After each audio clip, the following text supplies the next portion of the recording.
अब हम लोग कला के सिद्धांत के बारे में पढ़ लेते हैं कि कला का सिद्धांत क्या है और ये किस प्रकार से कार्य करता है। देखिए, अनुपात, संतुलन, लय, अनुरूपता के तत्व और दबाव, ये हमारी कला के सिद्धांत है। कौन कौन से हैं कला के सिद्धांत? तो कला के सिद्धांत है, पहला आपका है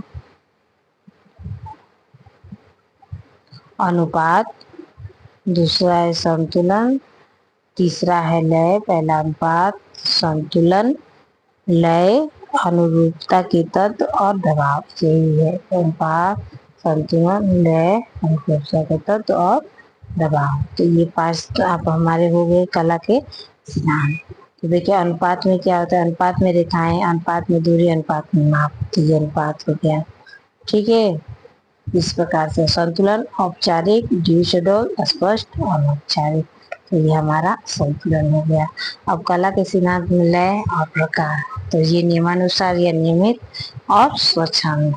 और प्राप्ति के तरीके, तो आकार के पुनरावृत्त करके, आकार में नियमानुसार वृद्धि करके, रेखाओं को सरल संयुक्त निरंतर गति द्वारा, नमूने की स्थानांतरण द्वारा और विरोधी रेखाओं के प्रयोग से। ठीक है, अनुरूपता के तत्व, रेखा एवं रूप में, आकार में, बनावट में, रंग में, विचारों में। और दबाव में, किस वस्तु पर, किस तरह, कैसे, कितना, कहाँ, ये हमारा दबाव है।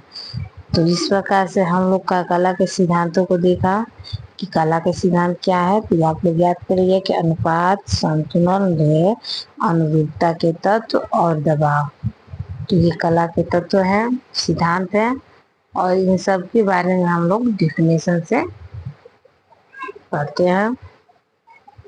तो देखिए, अनुपात में क्या है? अनुपात में रेखाएं, यानी रेखाएं किस अनुपात में कार्य कर रही हैं। ठीक है, अनुपात में दूरी, कितनी कितनी दूरी पे रेखाएं जो हमारी हैं वो कार्य कर रही हैं। ठीक है, दूरी के अनुसार। फिर अनुपात में माप, मान लीजिए हम माप करके ही ना अनुपात निकालते हैं, कितने कितने अनुपात है हम लोग उसको मापते हैं। फिर संतुलन, औपचारिक, द्विशब्द, स्पष्ट और अनौपचारिक। मतलब संतुलन किस प्रकार है, औपचारिक है संतुलन की अनौपचारिक है, इस प्रकार से संतुलन के बारे में हम लोगों ने।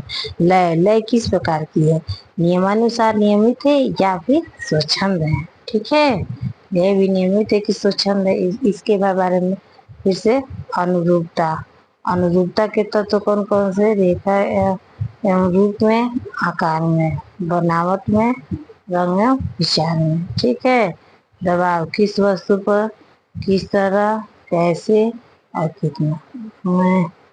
दबाव के प्रकार होना चाहिए कि किस वस्तु पर, किस तरह, कैसे, कितना और कहाँ।